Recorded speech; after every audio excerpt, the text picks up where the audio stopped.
living. Crypto is on the rise, making that dough in the crypto paradigm.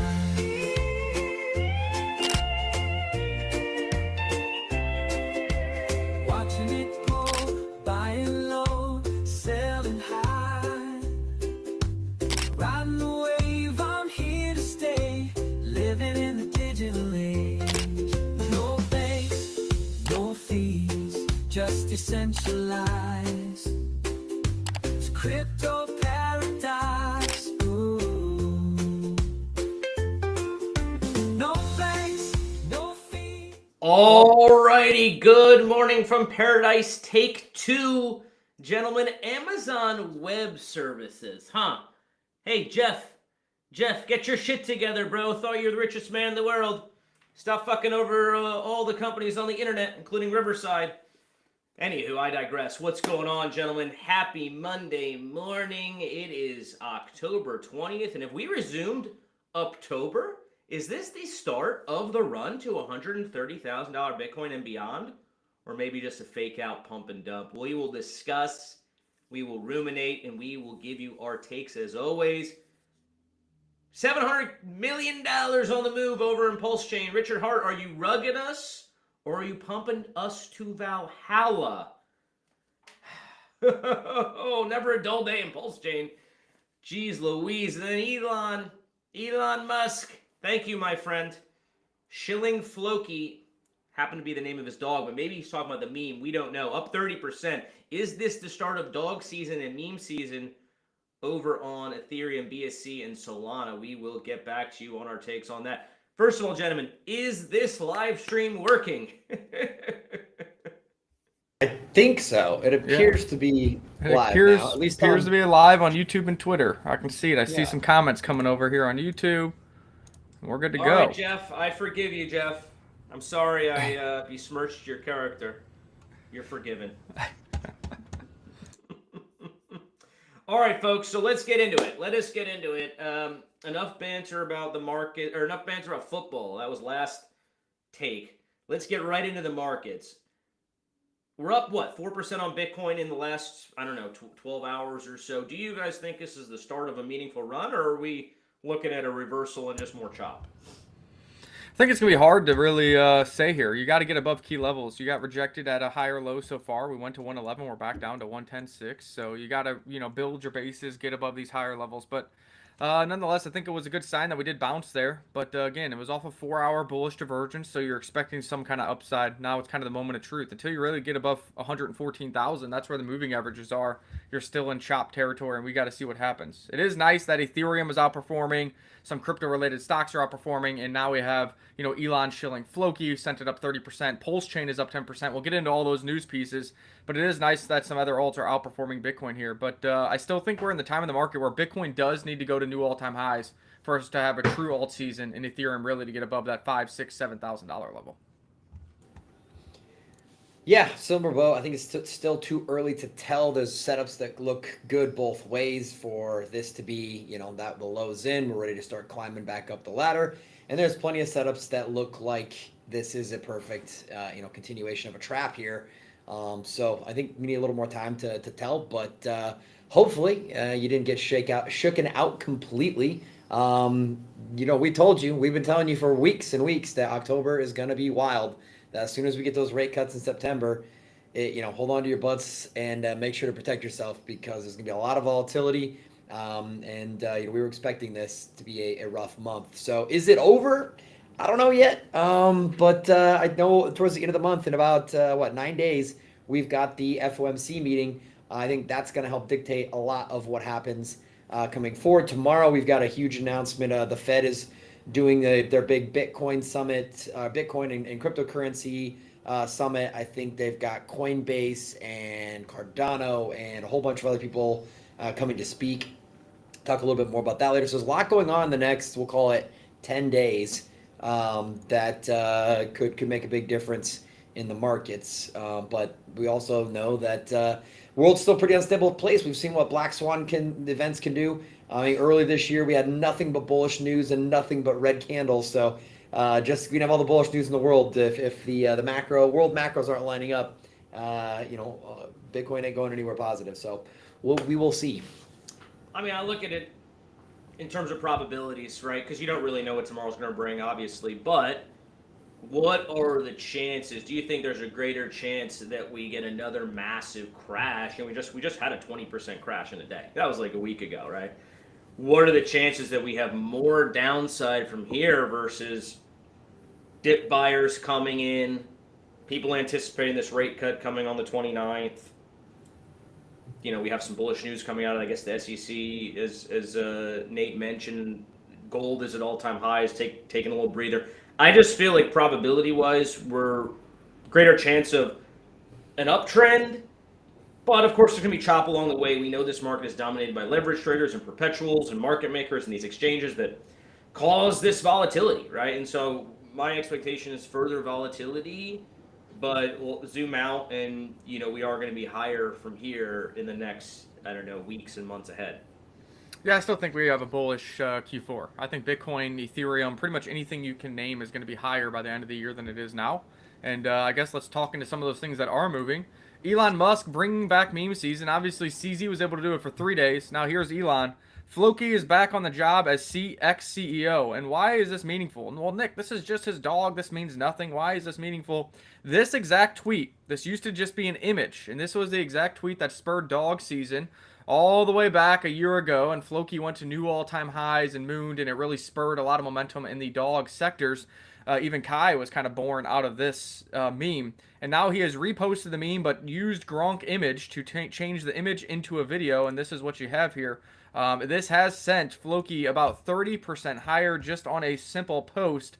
I don't think that the market is ready for this thing to just moon like it did in the past off of this tweet. We'll zoom out to the daily and show you when this happened last time. It was down here when this tweet came out at the lows back in January of 2023, and it sent it on an absolute moon mission, like 400, 500, 600% higher, and that was all spurred by Elon talking about his dog that happened to be named FLOKI. And now we zoom out here. Well, what do you know? Very similar, higher lows. At the lows, once again, is when he decides to get active. So is it a coincidence? Is he looking at meme coins? I don't know. But nice to see 30% green candles put us back in the green on our buy. And it's trying to close above this white uptrend line that we've had in place here for months on end. So you really need to see FLOKI close above this white line and get back above the moving averages so it can continue its trend higher. But always nice when a crypto paradise bag is up 30% in a day. So shout out to Elon for talking about his dog FLOKI. And maybe Elon can bring some life back to the dog meme coin sector, including Doge, FLOKI, and others. Yeah, I don't feel like we're at a place in the market where you're going to get sustained uptrends on altcoins because, ETH's been floundering. Bitcoin is not even at $115,000. We just had a massive crash. A lot of uncertainty still in the markets. We are, much closer to max fear than we are anywhere near greed, which is what you want to see for sustained altcoin uptrends. But it is, it is a great story. It's wonderful to see some positivity. Happy that FLOKI's up in a big way. Maybe this is a start of something, but I just feel like the macro setup is not quite there for alts to have a meaningful, sustained run. But I do want to give a shout out to a bunch of people who are popping in here. Let's see. I can't seem to scroll up there, but we got Todd in the house. Thank you, sir. Yes, everyone remember to like, share, subscribe. Please do that, guys. We need your support. Shane, a new follower and listener, I think, anyway, if I'm not mistaken. Shane, this I think is due to the Amazon Web Services outage, right? And we can get to that story in a bit. But yeah, a lot of issues across the web over the past few hours here. So I wouldn't read too much into it. I wouldn't panic. It's going to get sorted out. It's not some big scam or something. It's just Amazon Web Services. Coinbase specifically has been down all day. I don't know about the other exchanges, but that's been all over crypto Twitters that Coinbase has been down today. Yeah, your funds are safe. It's not like, they ran off with the money or something crazy. It's just Amazon Web Services and allowing folks to view the online services of theirs. Thank you, sir. Nice shirt. We also got the new background. We are embracing the paradise vibes. As you guys may know, some of you may know anyway, if you follow this channel, if you then join the DAO group, you own 200,000 serve, you get free trips to paradise. Come down to Tulum, visit us at the Paradise Pad, bring your friends, bring your family, 2-bedroom, 2-bath. get 3, 4, 5 nights on us. It's all good. We want to bring you guys the good life as well as some entertainment and some money-making opportunities in these markets. All right, what chart are we looking at, Nick? And does this mean we're pre-rich or what? So I pulled this up just as we were talking about the, when is altcoin season starting? And we just saw something that's kind of predicted the last 2 altcoin runs, alts versus Bitcoin. And it was a bullish cross here on the MACD. Now, that doesn't mean it immediately has shot up. You can see this one, had a little sideways period before going parabolic here, went up and then dipped again before going parabolic. But each time, before we got the parabolic altcoin blow off, we've gotten this bullish cross here. And we just saw that fire off here apparently last week, the third MACD cross in 8 years. So, this is at least a positive sign and towards the alt season that we have been waiting for. Doesn't mean it's starting tomorrow, no, but I think it goes with all of our theory that Q4 and Q1 are going to be pretty exciting. So this is great. I want to let Frank into the conversation. You don't mind? No new money coming in. True. Won't have alt season before new money flowing to the market. What do you guys say to that? But true or not? And then if true, what could be some catalysts for some new money coming to this damn market? Yeah, I mean, that's the truth for any market, and that's what we've been saying. We need retail to come back for true alt season, but we're talking about not having any excitement for alts until Ethereum's back above $5,000. So $5,000 would finally be a new all-time high after 4 or 5 years for Ethereum, and Ethereum drives the overall alt market. We saw that BNB went to new all-time highs. It spurred some life over there. Some new money went into memes and bridged over into the network, but it was very short-lived. And that's because historically and moving forward, Ethereum is really directing the altcoin market and directly onboards new retail investors. So we've been saying for a very long time, ETH needs to get above and close above $5,000, and then you can get excited for alts. And I think the same still applies. But yes, we need new retail investors, new money coming into the market, because institutions right now are buying Bitcoin, buying Ethereum, maybe buying a little BNB, a little bit of Doge, and a little Sol through like crypto strategic reserve stock companies. But that doesn't really trickle down into the altcoins, as those institutions aren't going to take their profits and roll into your altcoin bags. Well, this might be something that would help spur things on the retail side of things. There's been a true. lot of rumors circulating about a new stimulus package from Trump. I've seen numbers as high as that 5,000 number, so we could all buy our own ETH with our stimulus checks if we get that lined up right. But 2,000 to 5,000 has been floated around. Now, is this a good thing overall for the U.S. dollar? Who knows? But would this be a good thing for crypto? Well, I think if history repeats itself, and it often does, look what happened when we got the stimulus checks during COVID with alts and with the overall crypto market. I think for crypto anyways, this would be a pretty positive boon for us. Right to Trump. Right to your senators. I don't care if you're American or not. Let's make this happen, guys. This is, you talk about needing new money or wanting new money. I mean, this would cause a massive, massive bull run. I do worry about the inflationary flex down the line. But let's see if this does happen. I mean, Trump says a lot of things. They don't always happen. So, this is coming from the president that made an AI video of him flying around in a plane taking shits on protesters. I don't know if you guys saw that. Fucking hilarious. But I do want to say a couple things to Frank's point. First of all, yeah, I do agree for the most part. You do need new money. But what this gold run has proven, among other things, the debasement trade, the dollar sucks, people need hard assets, okay, true. But it showed me that there's a lot of fucking money around. People are like, oh, there's no money left. Everyone's broke. It's like, yeah, dude, on crypto Twitter, if you're just an altcoin degen in the meme trenches, then yeah, you're probably broke. But there's a lot of money out there that's not just, within crypto and on crypto Twitter. We had gold run from 3,000 to 4,300 and add $10 trillion to its market cap in like a month. There is money out there, guys. So my theory is that when Bitcoin and crypto and ETH particularly start to run, average Joes, they eventually do get FOMO after a sustained enough uptrend.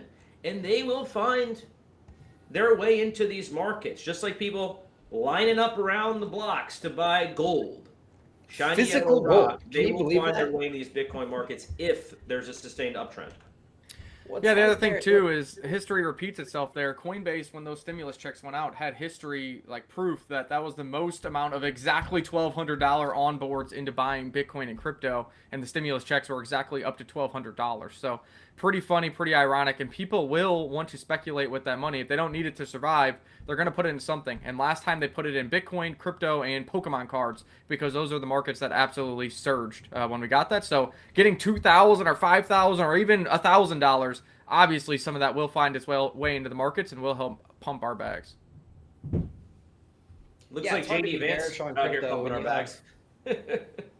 Yeah, hard to be bearish on crypto when you have the president of the United States, telling people on live TV that we want our fellow Americans to know that crypto and digital assets, particularly Bitcoin, are part of the mainstream economy. Hard to feel super bearish while you have, the largest government in the world out there bull posting. Well, if you're a reasonable person, but I happen to live around a lot of liberals, and boy, do they hate crypto. Had some interesting conversations this week, and hate crypto and love taxes. That's liberals for you. Anything that Trump proposes, I mean, they're just against it, right? On its face, and so that doesn't really concern me. The fact of the matter is, the president and the entire Republican Party are behind a pro-crypto agenda. Legislation is going to be passed by the end of this year or early next, providing a comprehensive framework. There's a lot of money on the sidelines waiting for that sort of legislation to be in place before they deploy capital. So, don't bet against the tides. Don't bet against the party that's in power pushing this agenda. If you do, you're just a dumb sort of partisan, and you're not going to make money in these markets. Well, this guy is the ultimate bull. I think he maybe his numbers are right, but his timing might be a little off. Tom Lee, we're all very well aware of Tom Lee from this bull run, but he's saying Bitcoin's going to $250,000 in the next 70 days. So that would be end of the year.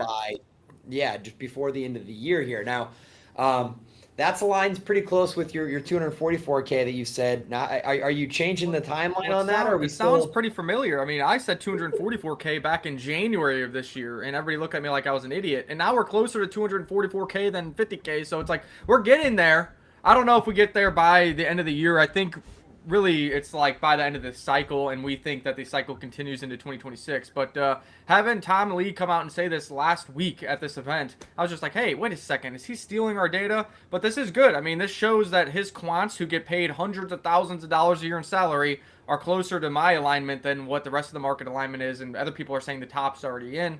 The other nice thing about this is if Bitcoin goes to 244,000 and Ethereum repeats itself in the ETH to BTC chart, that puts you at $22,035 for Ethereum. So I don't know if it gets there either, but let's just say, Ethereum still hasn't gone to a new all-time high. Bitcoin is already 2x its all-time high, and historically Ethereum has outperformed Bitcoin each and every cycle. So that means that Ethereum has to go over at least a 2x. And if Bitcoin goes to 250K, that's a 4x. So Ethereum doing a 5x over all-time high puts you right around that 16 to 22K Ethereum mark. So that would be exciting times. Talk about how do you get retail back in the market? Well, a $250,000 Bitcoin and a $20,000 plus Ethereum. Surely somebody's got to get excited with those kind of green candles. Hey, Tom Lee's quants. Put your pencils down, step out from behind your desk, and just throw on this live stream, because you do not need to do any more analysis. You do not need to give any more thought to the prices. Nick has got you covered. He's got you covered, boys and girls. But yeah, look, I don't know if we hit 250,000 by the end of the year. That would be what would that take, right? I mean, look, gold going on this tremendous run shows me that A, there's a lot of money in the market. B, people are looking for hard assets. So it is actually within the realm of possibility. We had 10 trillion in market cap added to gold in a month. Could we get 2 trillion? That's what it would take, right? Added to Bitcoin between now and the end of the year to hit that 250K. I think it is definitely possible. Is it likely? No, because this cycle has sort of been defined by its slow grind up, followed by some big crashes, 20% corrections, followed by consolidation and slow grind up. Also, I think this cycle is being governed by the sort of wider macro liquidity cycle, right? We've had one rate cut so far. We need October rate cut to happen. We need the December rate cut to happen, and we probably need a couple in early 2026 for this Bitcoin run to truly materialize and bring us to 250K. So I do think it's likely to happen by the end of this cycle, sure.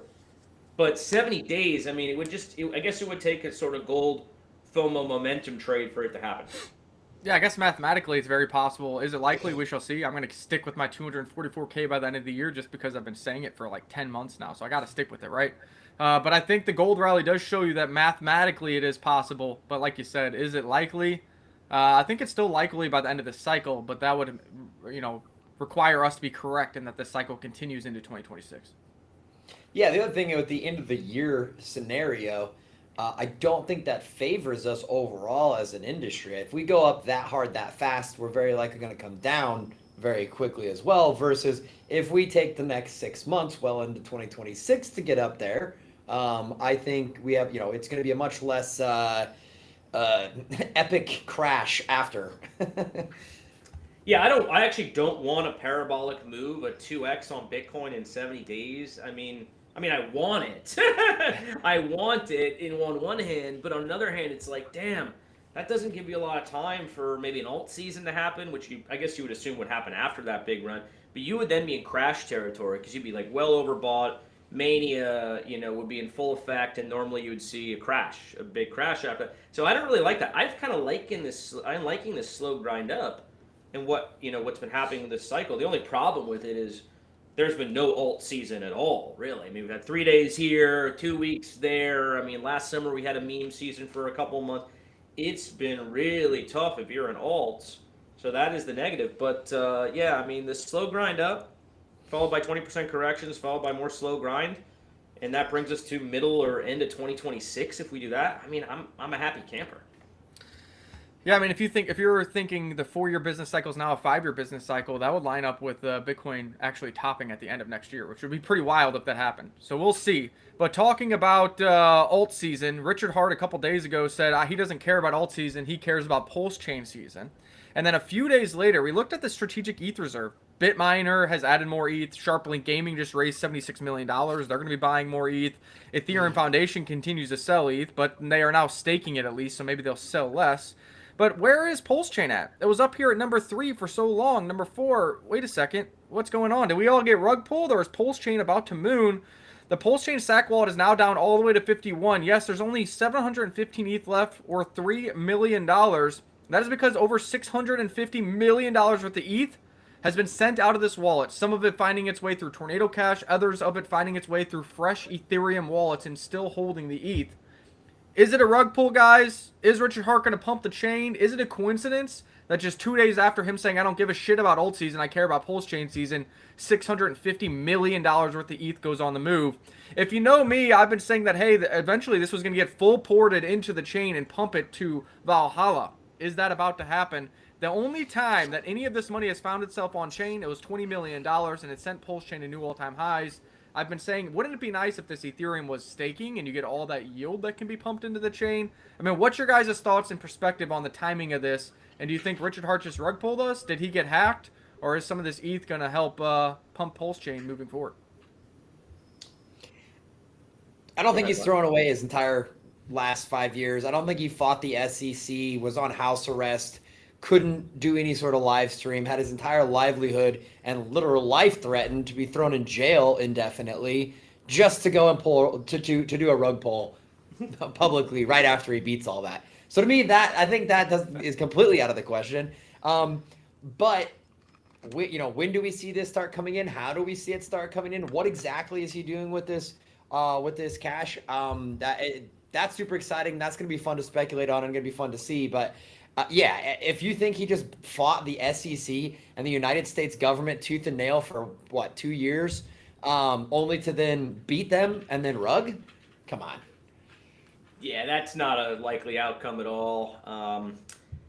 I think he ends up porting a lot of this into the market. Not going to be all at once. He'll do it strategically. It'll be at certain times. You may do some marketing with other portions of the money. He may end up staking some of the Ethereum to generate some yield, to do some interesting things down the line with that money. I think he's going to get a bit creative. But to me, this is nothing but bullish. Nothing but bullish. This is exactly what, if you're in Pulsechain or even if you're not, this is exactly what we want to see. Massive pile of money, massive war chest. Now looks like it's going to be deployed in some way, shape, or form to benefit Pulsechain and the assets on there. So if you held like us, if you're true believers, this is what we've been waiting for, folks. And if you cheated out, well, fuck you anyway.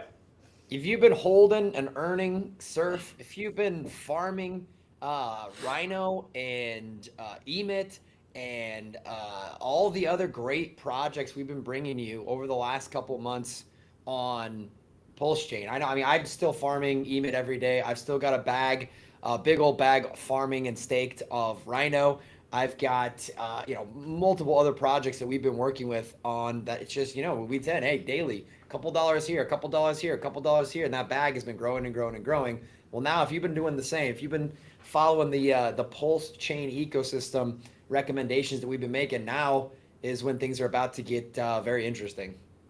Yeah, and I have seen the theory of, he got hacked. But remember, it was, I think, 10 days ago, we did a live show. I said, Richard Hart is just going to get it to a fuck it moment and full port all this money over. It was 2 days later, he moved out $20 million worth of ETH and sent it through Tornado Cash. That was 10 days ago. If you think he was hacked and Richard Hart wouldn't react within 10 days, I think you're silly. Also, if he was hacked, they would have drained it all. So was he smart and left this here? Left $3 million on the sacrifice wallet. Number one, that can indicate to you that he wasn't hacked because a hacker would have stolen all of it. Number two, I think he kept some in here because he understands that this page is kind of free marketing. Yes, Pulsechain's all the way down to number 51 now, but by keeping some ETH in this wallet, it does remain on this page that hundreds of thousands of people are checking daily. A lot of influencers use this page to talk about the Ethereum strategic reserve narrative, etc., and you do get some free marketing from that as well. So I think the hack narrative goes out the window, and I think Nate hit it on the nail on the head. Rug pulling and stealing all these funds now after beating the SEC in court case would not make much sense because he literally didn't talk about these funds, didn't move these funds, didn't stake these funds for 2 years because he had to beat the SEC in court. So my expectation is it will be used to help pump Pulsechain. Now, will it be a direct injection? That's what I hope for. That pumps it the most. We shall see. Or will it be more marketing like the $5 million that he spent on these IRL tablets that are still going out day by day and getting some KOL and influencer interaction? We shall see. But, right now, everybody who talks about this is purely speculating. The funds have been moved to fresh wallets. The funds have been moved through Tornado Cash. All I can say is historically, $20 million was brought in from a Richard Hart wallet in the past. It was all injected into the blue chips, and it sent the assets to new all-time highs. Let's see if we can happen to have that again. And the fact that 2 days ago said he doesn't give a shit about alt season, he cares about Pulsechain season. Well, follow the dots, guys. That's all I can say. So things could get exciting very soon. Pulsechain needs it. It's at critical levels. But we do see some Pulsechain assets up in green because of these actions. Let's scroll down here. We got X Game, not one we're really involved with, up 3.9%. Bear AI up 24%. We got UFO up 13%. Peacock up 16% off the lows. Yakdao up 10%. X up 22%. PTGC up 19%. Surf up 10.3%. Rome all the way back to 100K market cap up 26%. And the list goes on. Things are starting to come back alive, even with a tiny pump on Pulsechain. This is the liquidity bonding we tell you guys about. If Pulsechain does a 2x, these altcoins are going to prosper doing 3x's, 4x's, 5x's while paying passive income. Here's a take from our boy Hexbull.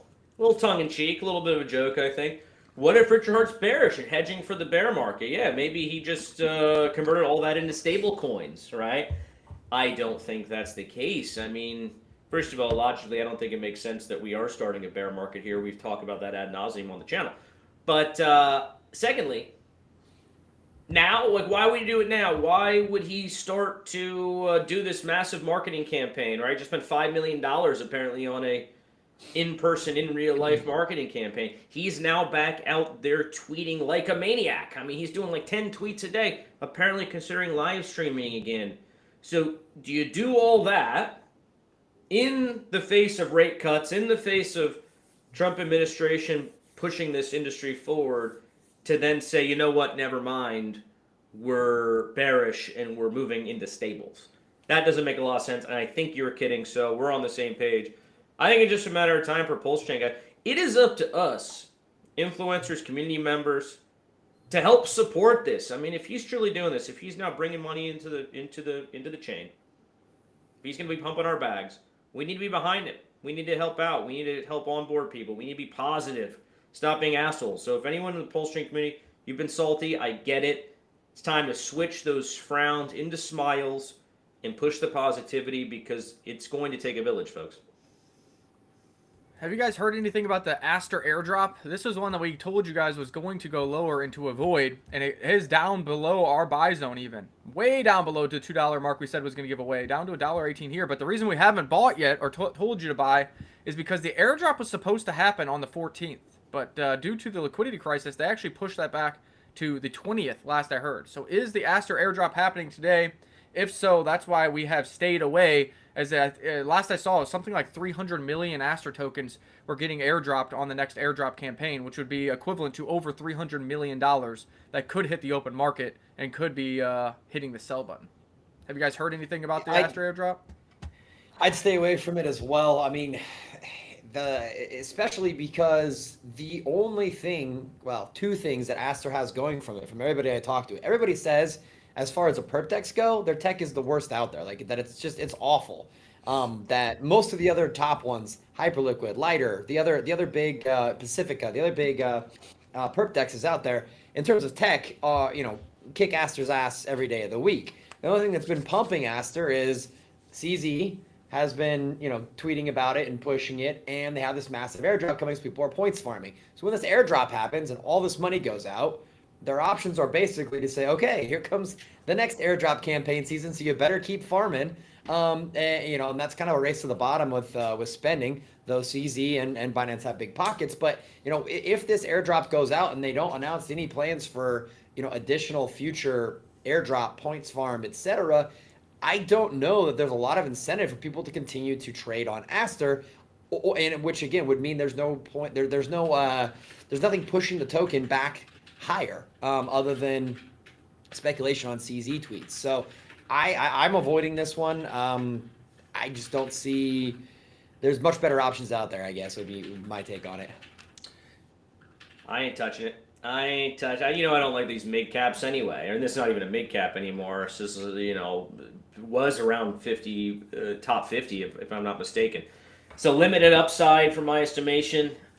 Plenty of downside there if Nate's correct and that the product is subpar and no one's really going to use it that much and the revenue is going to go down. So I'm staying away. But hey, if you made money on the airdrop, good for you. Good for you. I'm not an airdrop farmer, but shout out to anyone who is out there grinding away and doing that. But yeah, me, small caps or Ethereum and Bitcoin. Yeah, I don't think the airdrop's going out yet, so that could be very risky for a 300 million sell. And I do agree with you, Nate. I have heard the same thing, that the tech isn't really all that great. You're relying on the cooperation with Binance and CZ. Now, they do buys and burns of the token and buybacks of the token. They've already done that in the past. So I do think that is what people are leaning on, that, hey, look how much volume this thing has, and they're going to be buying and burning tokens based off the revenue. But like you said, if they don't keep incentivizing people, there's other products, and that revenue could dry up very quickly. Now, I know there is going to be more airdrop phases, so I think that incentivization continues. But if these airdroppers decide to just market sell this, you're going to lose morale and momentum from the retail investors who jumped into this thing, as especially if it gives up the dollar mark here, which with 300 million of sell pressure, very possible to give away this low, which was right around $1. Sell your Aster tokens and then short Aster on Hyperliquid. There you go. All in on Hyperliquid. Let's go. Yeah, there you go. This reminds me of, you guys remember DEX season back in like 2021, right? Uniswap comes out, then PancakeSwap comes out, and then, of course, there's probably hundreds of others that launch on various chains, essentially copies of these products. How did they get attention and some buyers early on? Well, they did these massive airdrops, right? You could farm tokens through adding liquidity and providing liquidity on these dexes. This, to me, feels like a repeat and a copy of that. I mean, you see Hyperliquid, true innovation, big success story. Okay, then Aster copycat that, because the Chinese always copy the Western stuff. And then everybody else does a copycat. Nate mentioned 4 or 5 other perp dexes that are launching, and some of them may be decent, but it's going to be diminished returns as you kind of go down that stack.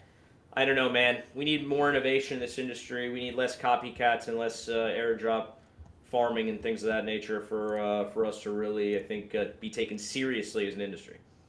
Whether you think dog meme season's coming back or not, privacy is and has been coming back in a massive way. Zcash went from $40 in August all the way up to nearly $300 before the liquidation crisis, and now it is trying to break out to another new highs here as we speak.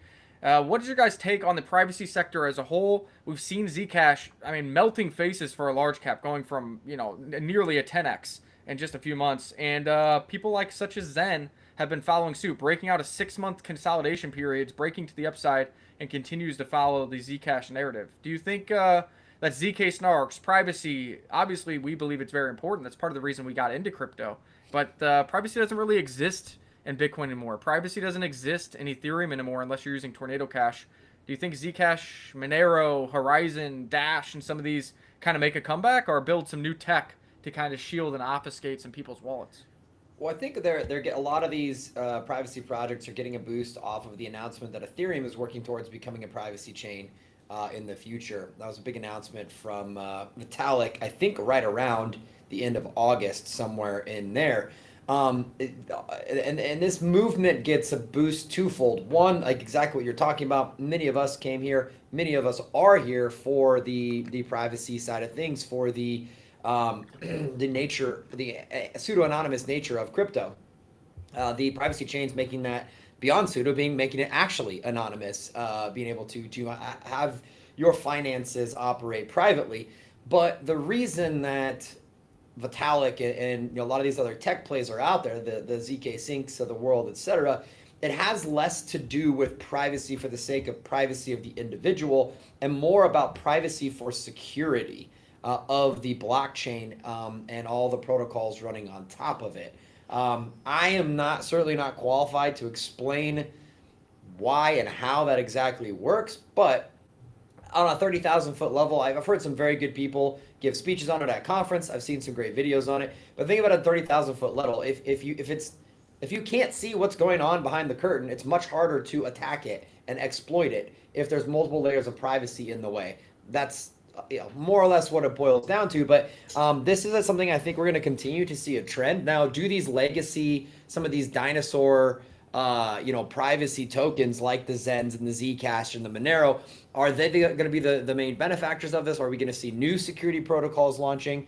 Is Ethereum going to eat everybody's cake as they become a privacy network? I think that yet is to be seen, but privacy will be a part of this industry going forward, if not for an individual right issue, for a security issue. That's a bit inevitable from what I understand. That's a great point. I had not thought of that. See, this is why y'all join the streams, and we appreciate you too, bud. Thank you for jumping in and saying some kind words. That really means a lot to us. Remember to like, share, subscribe, first of all. Also, reminder, we are giving away free trips. So if anyone wants to take a vacation, I know the weather's getting shitty in a lot of parts of the world. Well, Paradise Pad down there in tropical Tulum, Mexico. Condo's empty, folks. Just hit us up if you want to take a vacation with you and your missus. Or boyfriend, if no judgment here. But in any event, I actually agree with Nate. That's a really a great take as to what could have been the catalyst for this. Perhaps another catalyst. I know there's some legislation being mulled over, and I think in Europe, probably Europe's a fucking shithole. No offense to you Europeans, but it's the politicians' fault. It's not the people. That are basically looking to strip people's privacy away, make you do these digital identification bullshits. And I know China's big on this stuff too. Thank God Trump won, because I'm sure the Dems would love to do that here in this U.S. if it wasn't for Republicans saying no to that BS. So I think maybe there's that sort of catalyst there in the background a bit. I don't fully don't know too much about it, but privacy is important. I just don't know if privacy in and of itself, like the degens care enough about it. We're like, we love privacy coins. Like, no, degens, you care about making money. That's why you spend all your time on perp dexes now, and why you love to trade memes, because you're all the degenerate gamblers at heart. Very few subset of crypto people actually genuinely care about privacy. They're here for the money. That's my cynic's take, but I am happy to see these privacy coins running. I'm happy to hear that Ethereum is looking to add privacy and security and sort of layers to its chain. I think that's very, very important. I don't know how sustainable this trend is, though, from a degen pump standpoint. Yeah, and I don't know if it's going to be privacy or money, which is what Zcash wants to be that succeeds, or really just privacy tech, like Nate was talking about. And ZK Snarks is a technology that's been worked on for very long, and that is, Horizon's trying to make real products and UI UXs with that ZK Snark technology. And I'm sure other projects are going to be launching as well. So we'll keep an eye on that. I think that's what's going to be more important for the degens and for citizens and participants is platforms that kind of obfuscate their wallets or protect their digital identity versus just a privacy money like Zcash is. So far Zcash is leading the way, and I applaud that because that opens up the route and the narrative for these other privacy sectors to go up as well, and we're making money on those. So I like to see it. Yeah, talking about what's going on in Europe, in London, I saw a video pop up and they're really going after freedom of speech. Over 12,000 arrests have happened in the past year in London for words said on social media platforms. Never did I think in Western civilization that over 12,000 individuals would be arrested in one city for simply talking on social media. Now, there's always going to be some because maybe somebody's threatening somebody's life or murder the president or whatever. I think here in the United States, we had something like 500 arrests for online presences. But remember, the United States has over 300 million citizens versus London has what? A few million citizens? So pretty wild to see that that's going on over there. People's freedom of speech, people's privacy, people's livelihood, their patriotism is being attacked in those countries and is being superseded by the powers that be. And right now they're led by a bunch of liberals, democratic type parties. And I feel for you guys, and hopefully that gets resolved. I know you guys had big marches and big things, but you got to vote to change. Otherwise, you're going to lose your country as a whole. So it's happening quickly. It's crazy to think that that's where we are in the world right now, that you can get arrested for a social media post that your government doesn't like. Meanwhile, you can march, scream obscenities at people, vandalize property, threaten people physically, right? You see these happen in these protests. They're not peaceful protests in many cases, and those go on with impunity. Whereas, people just criticizing immigrants or whatever are now being locked up in the UK. That's a dangerous place to be, man. I mean, we don't get political too often on this show. I think our leanings. We are quite libertarian, I would say, for the most part over here. But that's a scary spot to be. So our wishes are with you guys if you're in the UK. My hope and my expectation is there will be a backlash and there'll be a correction, because I do not see the majority of people sort of getting behind this ultra-liberal set of policies as it respects free speech and many other things. So I do expect a change to happen in the next election, but let's just see how that goes. We'll monitor that story. Anything else today, folks?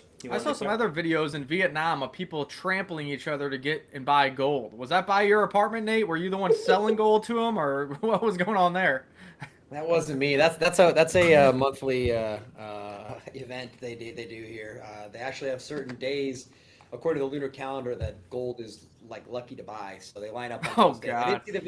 I didn't see the videos of people getting trampled, but those things can happen from time to time. So the lunar day of lucky to buy gold plus gold going to all-time high cost trampling. Asian culture is interesting, guys. I mean, hey, we have holidays here in America, but it is pretty funny that there's lucky numbers or certain days you should buy assets. Like, I don't know how I feel about all that. That is interesting, to say the least. I didn't know there was a specific day every month that, all right, guys, let's go buy our gold. It's lucky. It's like, that's weird. Hold on. I just had a great idea. If they're doing, hey, it's lucky to buy gold on such and such a day, how about Lucky Bitcoin Day? Yeah, when's that coming? Michael Saylor.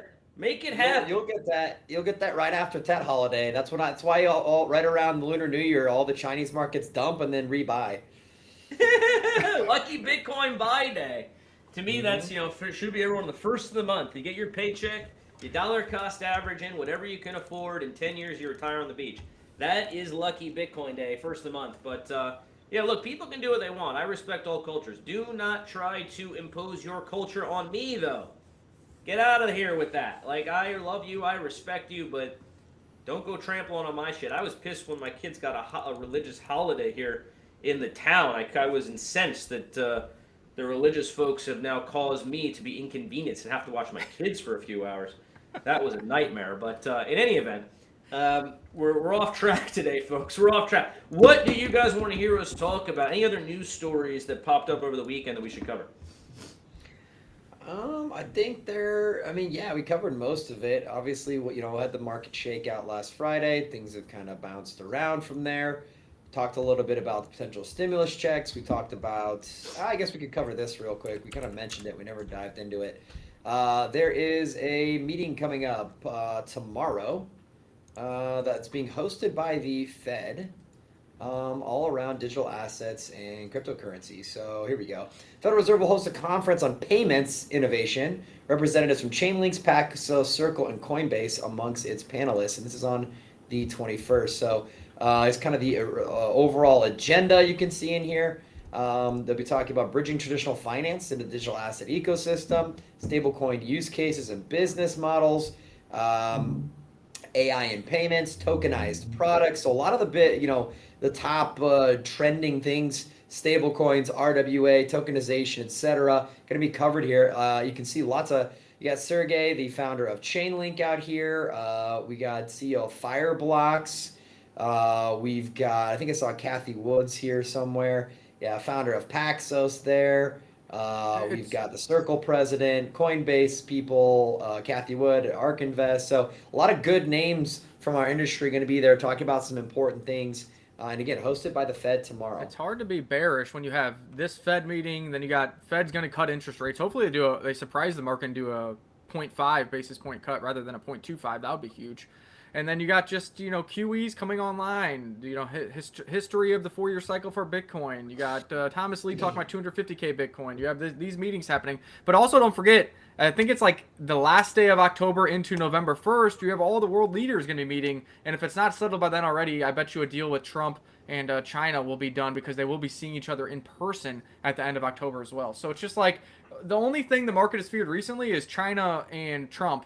And that's going to be resolved by the end of this month. You have Fed cutting rates by the end of this month. And you have literally the Federal Reserve of the United States of America talking about crypto and stablecoins tomorrow. So I just don't know how you can be bearish. It's been 1,043 days and 42 seconds since the last all-time high, which that means it must be a bear market now, right? Because that's how the world works.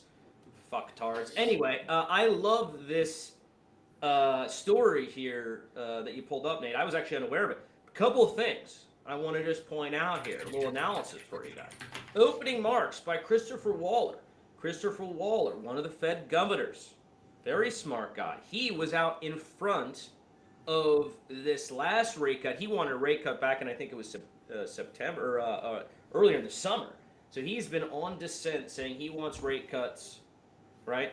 He's looking for quantitative easing earlier before the other governors came around to position. He is also the front runner to replace Powell in May 26. And this, I don't think, is sort of a, just happenstance that he's doing the opening remarks and he's the featured Fed governor here. He's positioning himself to replace Powell, and he's doing it by getting the good graces of Donald Trump and the administration by embracing crypto, because we know that's what the administration wants. So this is very positive. This is a very, very good sign to me that we're moving in the right direction with, legislator and the administration and the regulators all moving in the same direction of lower rates, embracing digital assets, pumping our bags. So that's a big win. Secondly, we are absolutely at the precipice of a major run, guys. I just don't see it happening any other way for all the reasons Nate and Nick stated, The rate cuts are coming. This trade war is going to be resolved. We got legislation coming down the pipeline. I mean, if you're bearish now, y'all, I don't know what to tell you, but we're at the start of something really, really special. Well, I think what's also crazy is, people look at us crazy for, talking about why we think it can extend it in 2026. Arthur Hayes said, no, we're not topping in 2025 or even 2026. We're topping when the Trump administration is over, so the end of 2027 or even 2028, which is pretty crazy to say. Now, Arthur Hayes hasn't been right on everything, but he's been in crypto for a very long time. He's self-made billionaire, and he's been right on a lot of projections. So it's pretty interesting to see that he believes it's not on the 5-year business cycle, not on the 4-year business cycle, but actually on the administration cycle, because this administration wants to push markets higher, wants to embrace Bitcoin, wants to embrace blockchain technology, and he believes that could be an indicator that the market continues into 2027 and 2028. Now, there will be volatility along those lines, but that kind of goes into theory. When gold got its first ETF, it went on a 10-year bull cycle. Bitcoin just got its first ETF, a year or two ago? I mean, things line up. When institutional money comes into play, their mindset is very different. They buy and they hodl. That is something that's been missing in crypto since really the 2017 cycle or even the 2021 cycle. And maybe it's back, and instead of retail, it's going to be institutions shoving these markets slowly higher into the right. It also may be retail because we know Trump and the Republicans are pushing for a law which will allow retail through their 401ks to invest directly into Bitcoin and cryptocurrencies. So that is retail, but in the sense of long-term buy and hold retail, because that's what you do through your 401k. So yeah, we're set up really nicely. I don't know if I agree with Arthur, only because I agree with him. Look, Trump is trying to make the markets go higher. He loves the stock market going pumping, and he's so proud of it, and we all love that. But you're also talking about stimulus coming in to play here with $2,000 checks. You're also talking about the Fed cutting rates a number of times, and then maybe putting in a dovish guy like Christopher Waller mid 26. I think that is now a recipe, if those things do happen, for a massive melt up that just goes too bananas too fast. Yeah, we all make money and we're all happy here in crypto, but followed by a big ass crash. That to me is, we're playing with fire in that sense. I don't think we're near the crash phase yet, but that to me feels like a more likely outcome if Trump gets his way on everything, rather than just a slow, gentle climb up. I think it's being violent up and down.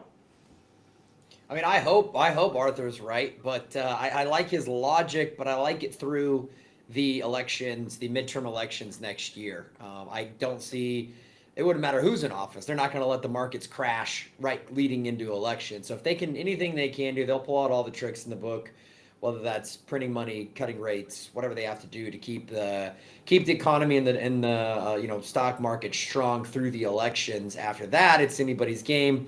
If they're actually doing good fundamental policies to keep the market strong that lead into continuation of strong markets, awesome. We'll love to see the markets run longer than that. But if they're doing money printing and all sorts of stuff that we know has very short-term positive effects, that we could see then that crash coming into 26, beginning into 27. But in terms of keeping things rolling, the logic is sound, at least in my opinion, through election next November. So another year. I could definitely see the cycle extending that long. That would make sense to me. Yeah, the midterms could be a black swan. Although Bitcoin has become more of a bipartisan topic, the big leaders in the Democratic Party, Elizabeth Warren, et cetera, still are very much in the case of wanting to kill it. They still, after everything that's been going on, still say that it's a scam and it's going to go to zero, probably because Trump's embracing it. But, we shall see what happens. That would be something to watch out for in the midterms. And if the Democrat wins back some power in the House or wins back some power in the Senate, that could be a black swan event for Bitcoin, for crypto, and really all markets, as I don't think that market participants would like that. They've seen what the markets have done in the past, and they know that Elizabeth Warren, if she gets any kind of power, is going to start attacking blockchain technology once again. But we got a lot of time before that. But that is something to keep in mind, something that we'll keep talking about moving forward. We have a couple elections that could be sort of a bellwether indicator as to whether the country is sort of leaning more left or more right. We have one in New Jersey, Mikey Sherrill versus Jack Ciattarelli, who's the Republican, supported by Trump. We'll see. That's, I think, next week or something like that, right? And then we have another governorship up for election in Virginia. So we'll see. And those are, historically they're blue states, right? But we'll see what happens. I think the races are pretty close. So that'll give you an indication what may happen in 26. But I'll tell you this, man. The Dems are terrible for markets. The Dems want to create a nanny state where they can tell you what to do with your money.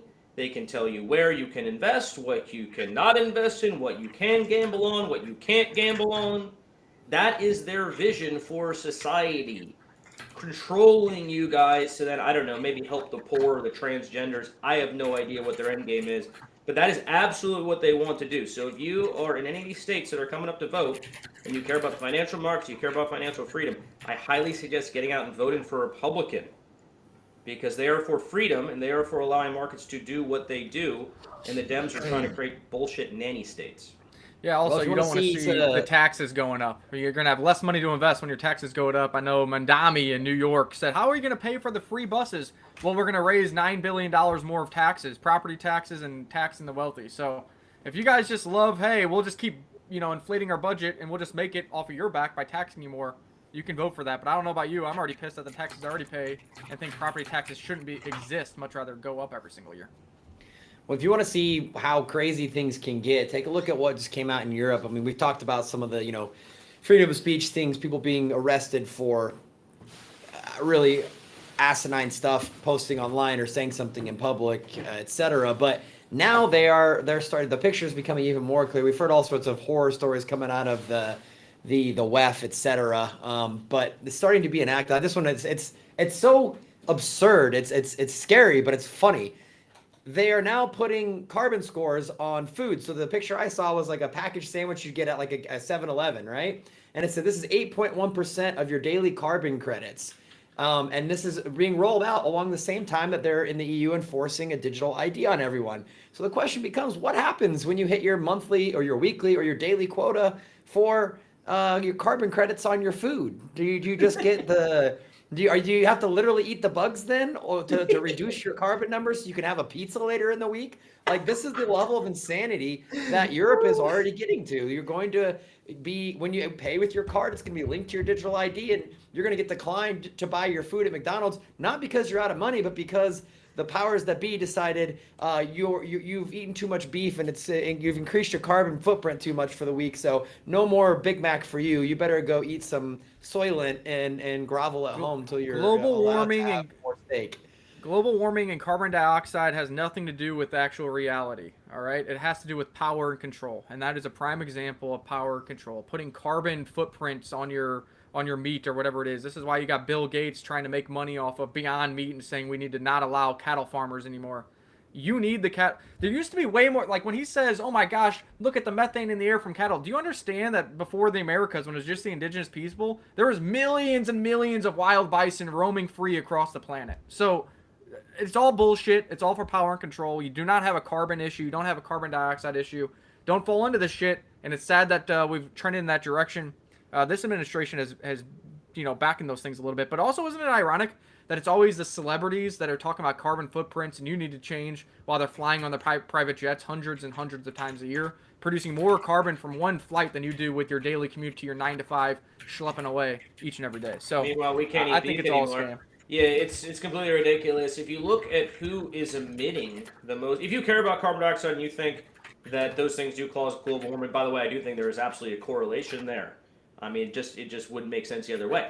But China is the biggest offender by like 100x, like relative to Europe or the U.S. So I mean, you can sit there and be a vegetarian, eat vegan, and do your carbon fucking rations or whatever Nate's talking about there, and the world is still going to get warmer because China is just emitting. So I mean, the whole thing is I don't want to go so far as to say it's a hoax, but it is about power and control. I completely agree with that take. But yeah, for me, do what you want to do. Life's short.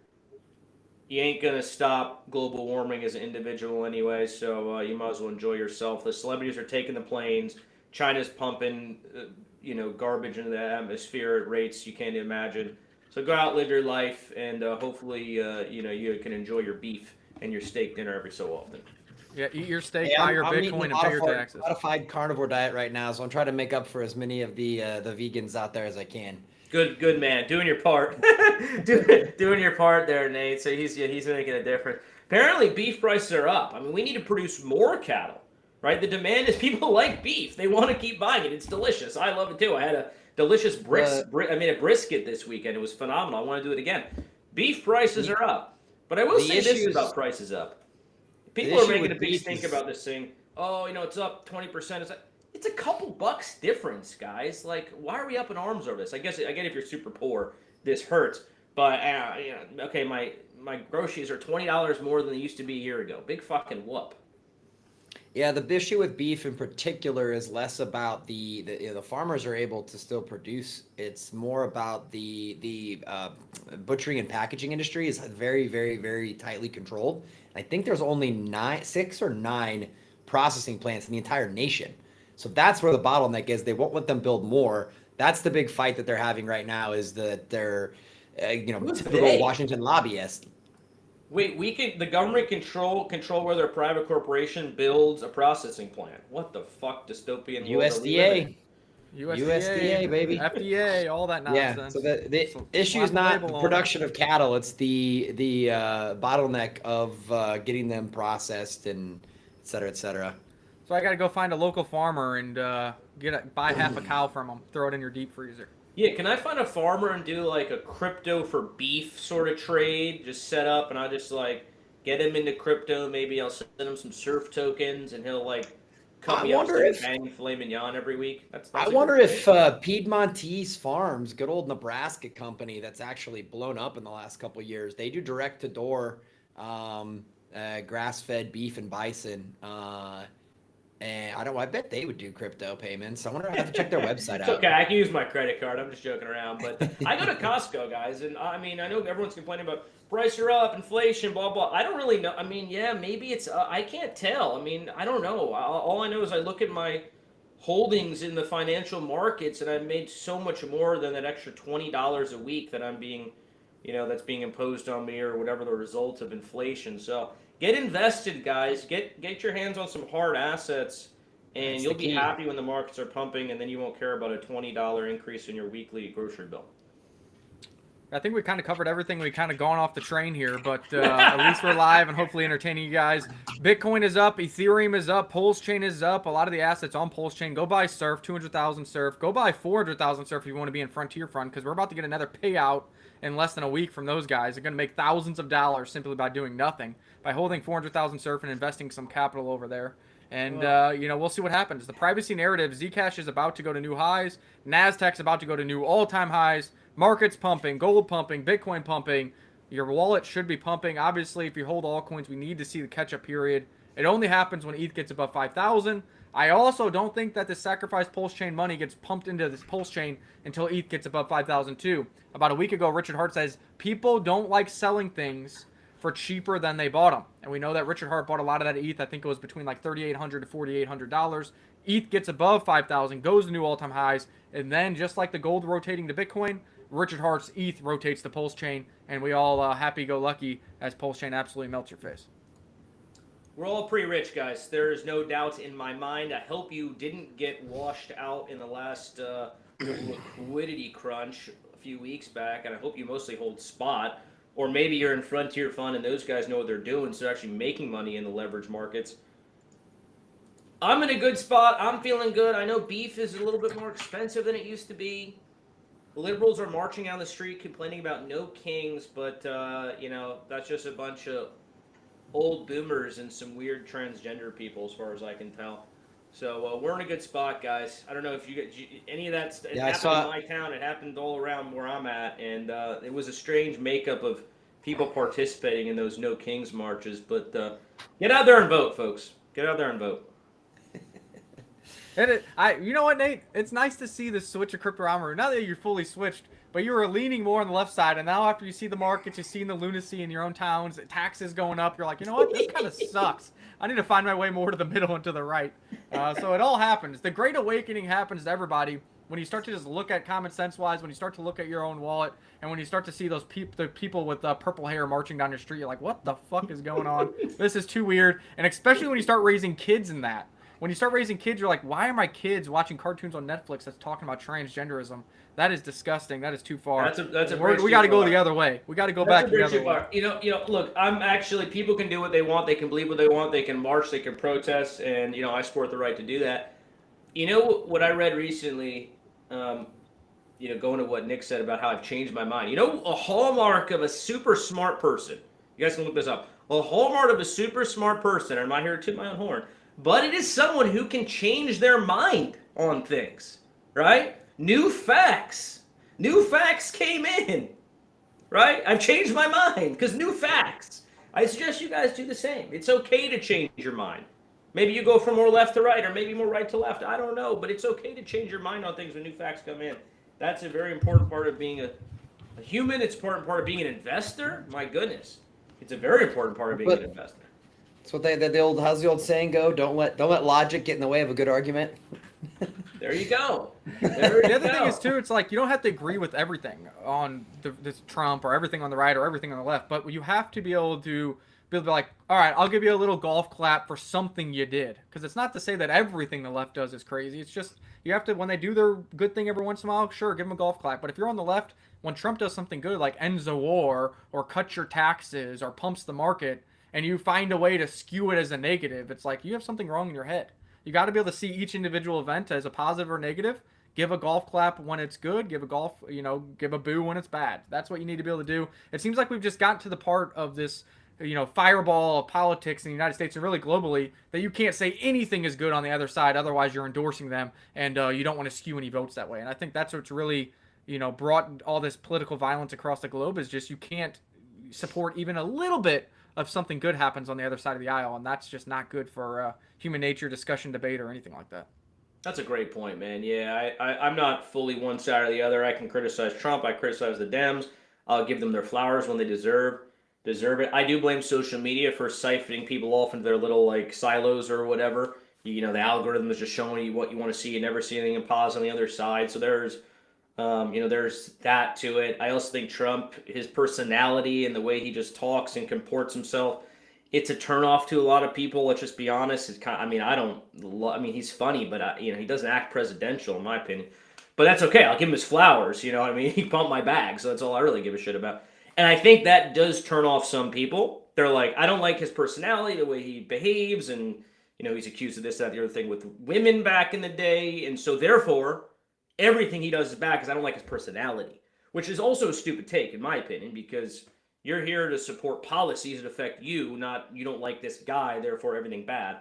But anyway, getting a little political on this, Monday morning here. Market's looking good.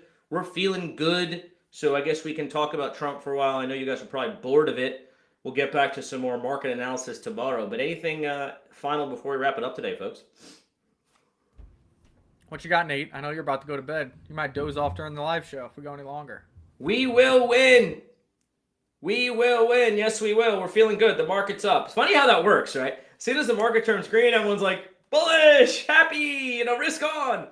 And what does that mean when we get 3 months of an uptrend? Right? Doesn't that mean that everyone and their mom who they were piling in the gold trade, now they're saying, hey, we love Bitcoin now because I can get rich over there. So monitor that story. I do think the retail is coming. I do think FOMO is coming. We need a few more rate cuts.